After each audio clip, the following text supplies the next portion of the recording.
Hello, আজকে আমরা budget variance বার করব।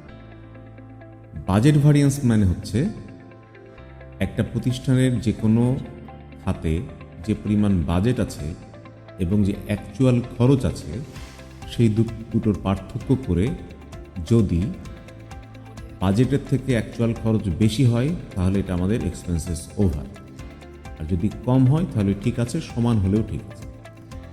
তো চলুন, একটা প্রতিষ্ঠানের বাজেট ছিল, বিভিন্ন খাতে বাজেট ছিল এরকম,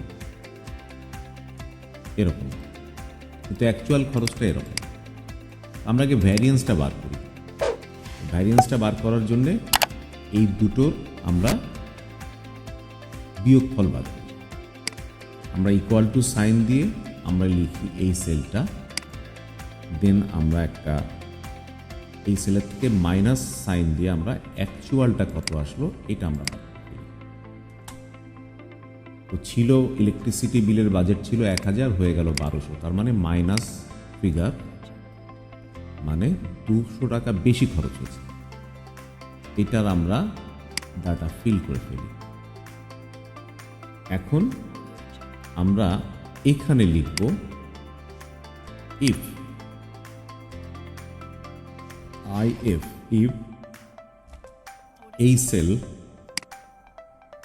গ্রেটার দ্যান ইকুয়াল টু, মানে যদি পজিটিভ হয় তাহলে আমরা বলবো ডাবল কোটের মধ্যে ওকে, ডাবল কোটের মধ্যে আমরা বলবো ওকে। দুটো শর্ত, আরেকটা শর্ত বলবো যদি 0 থেকে বেশি না হয়, মানে নিচের দিকে হয়, মাইনাস ফিগার হয়, মানে খরচ বেশি হয়ে যায়, যেটুকু চিন্তা করছিলাম, যে টাকা নিয়ে গেছিলাম তার থেকে মাইনাস হয়ে গেছে, তাহলে আমাদের ওভার এক্সপেন্সেস। ডাবল কোট দিয়ে আমরা লিখব ও ওভার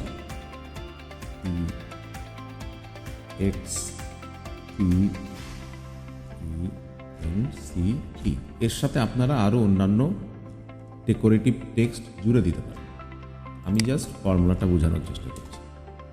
তাহলে আমার এই ঘরে ওভার এক্সপেন্সেস, এটাতে ওভার এক্সপেন্সেস, এটাতে বলছে ওকে, এটাতে ওভার এক্সপেন্সেস, এটাতে ওকে, এটাতে over expenses, and after all হচ্ছে টোটালি ওভার এক্সপেন্সেস।